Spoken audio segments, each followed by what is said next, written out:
Hi, and welcome to House Flipper, a game where you tidy up other people's houses for money so that you can tidy up a shack by the looks of it. So, yeah, the place that you get given to start is pretty messy on the outside and the inside, and I figure with a limited amount of playtime, what better way to start than to make sure that no one's OCD is triggered with wonky posters.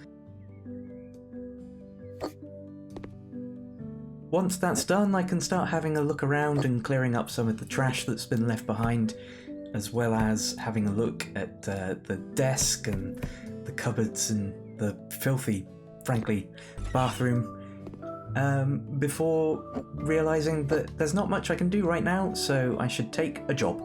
And the first job is a pretty simple job to clear up someone called Sarah Lewis's house after her boyfriend trashed it.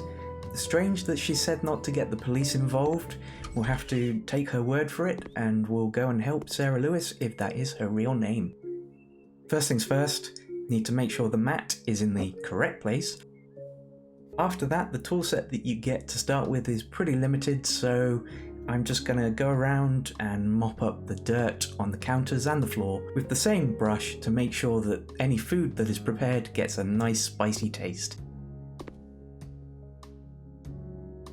At this point I realised that the game has a fire mechanic, so I decided to see if I could burn the place down. This, of course, is a way to satiate the voice in my head that claims to be a fire demon who wants me to burn things. And then I noticed that the bed was absolutely filthy, so I put that mission aside and finished the job. The second job was to help someone clean their garage, so I got straight into that. First of all, making sure that the mat is in the correct place. Once the mat was in the correct place, I could go have a look around and start disposing of all the trash that was left in the garage. Pretty similar to the previous job, really. I'm establishing that everybody in this town is absolutely filthy. This mission introduces a new tool, which is the sucky window cleaner. So as I went about sucking the window, I started to think about what I want to actually do with the shack. With everybody working from home in a pandemic, I figure that maybe the best thing to do is to make a trendy out-of-town cafe for people to visit during their lunch breaks. So with my plan established, I needed to figure out how to unlock more skills so that I could actually build a decent cafe. First, I would need to finish this garage job with some very slow sweeping.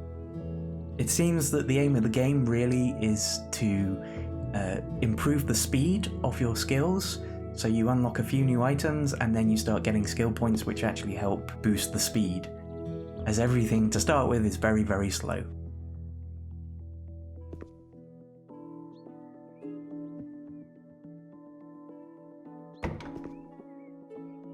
Once that was done, I saw I had a new job email to install some radiators. So I spent 4 years doing plumbing training, and then I came back, made sure the mat was in the right place, and then got to work installing the radiator. As you can see, my training was probably a waste, as it's actually not that difficult. You just have to put your mouse on the blue bits and click.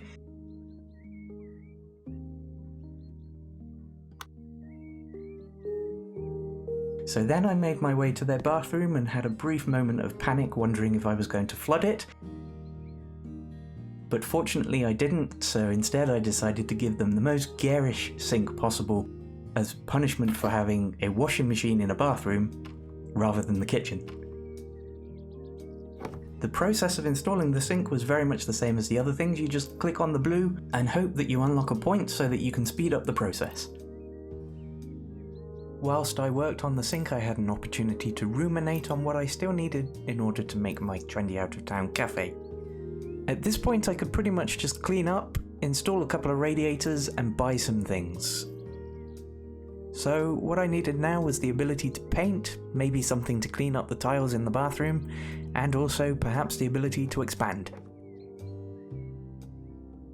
Once that was done, I made my way over to installing the obscenely high towel rail, which I'm pretty sure no one would be able to use as it's also above the washing machine. Unless that's perhaps why the washing machine is there, so that you can climb on it to reach the towel rail.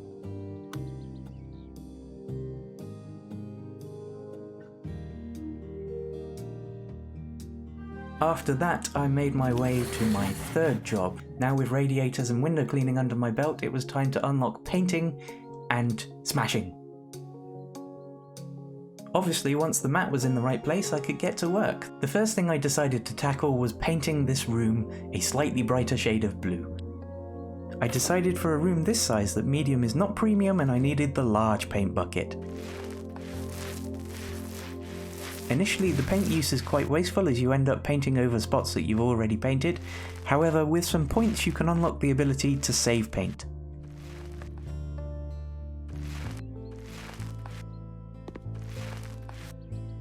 But once the painting was done, I could finally get to the smashing. This, I would say, other than worshipping the flame, is the most cathartic part of the game, as you get to take out some of that tension of having spent 30 minutes painting a wall when you've only got 2.5 hours to play the game. I was starting to worry that my cafe wasn't going to get finished in time, so I did what most good builders do and I left the job half done, took the money and ran. I had time to squeeze in 2 more quick jobs before I had to actually try and make my cafe. My hope with these 2 last quick jobs was that I'd be able to unlock tiling so that I could clean up the bathroom tiles.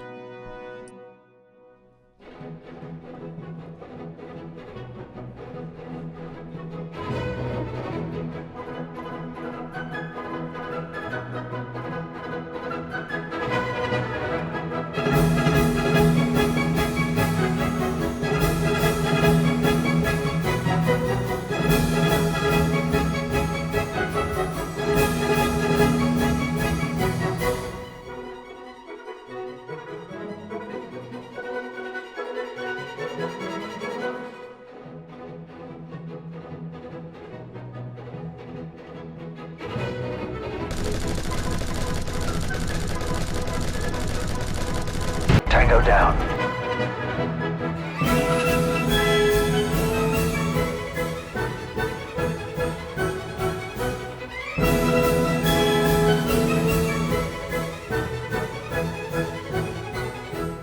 Unfortunately, I wasn't quite able to make the trendy out-of-town cafe I wanted to, as I couldn't knock down the wooden walls.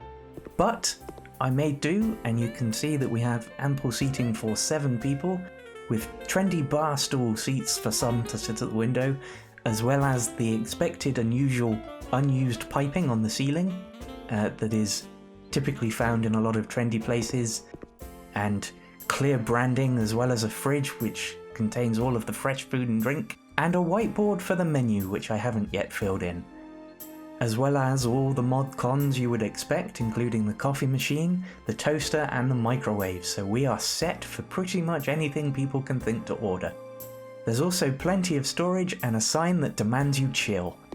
As expected in any kind of trendy out-of-town restaurant or cafe, we have the slightly grungy bathroom that has all the mod cons in it, as well as a shower. So, with my mission kind of accomplished, that was time for me to finish playing.